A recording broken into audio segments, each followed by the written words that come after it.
કોંગ્રેસના વિદ્યાર્થી પાંખ ફરી કોલેજોના ઇલેક્શન સાથે કોંગ્રેસને મજબૂત કરવા મેદાન આવી ગઈ છે। સુરતમાં એનએસયુઆઈ પ્રદેશ પ્રમુખની આગેવાનીમાં વિદ્યાર્થીઓ સાથે સંવાદ કાર્યક્રમ યોજાયો હતો, જેમાં સુરત એનએસયુઆઈના પ્રમુખ સહિત અનેક યુવાઓ આગેવાનોમાં જોડાયા હતા। ગુજરાતમાં વિદ્યાર્થીઓથી જ કોંગ્રેસ દ્વારા આ વખતે કોંગ્રેસને મજબૂત કરવાની શરૂઆત કરાઈ હોય તેમ એનએસયુઆઈના નવનિયુક્ત સુરત પ્રમુખ માજીદ પટેલ દ્વારા જુસ્સા સાથે કામગીરી શરૂ કરી દેવાઈ છે। જેના ભાગરૂપે ગુજરાત પ્રદેશ એનએસયુઆઈ પ્રમુખ નરેન્દ્ર સોલંકીની આગેવાનીમાં સુરત સર્કિટ હાઉસ ખાતે વિદ્યાર્થી સંવાદનું આયોજન કરવામાં આવ્યું હતું।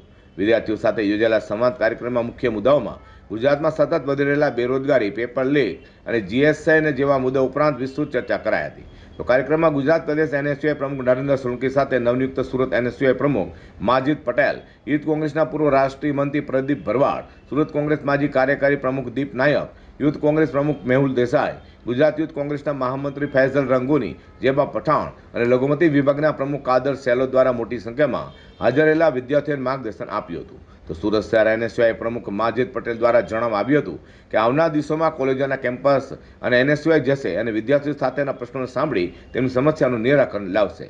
ગુજરાતમાં કોંગ્રેસના નેતાઓ એક તરફ પક્ષને મજબૂત કરવા માટે તો બીજી તરફ વિદ્યાર્થીઓથી જ એનએસયુઆઈ કોંગ્રેસને મજબૂત કરવા મેદાને આવી ગઈ છે।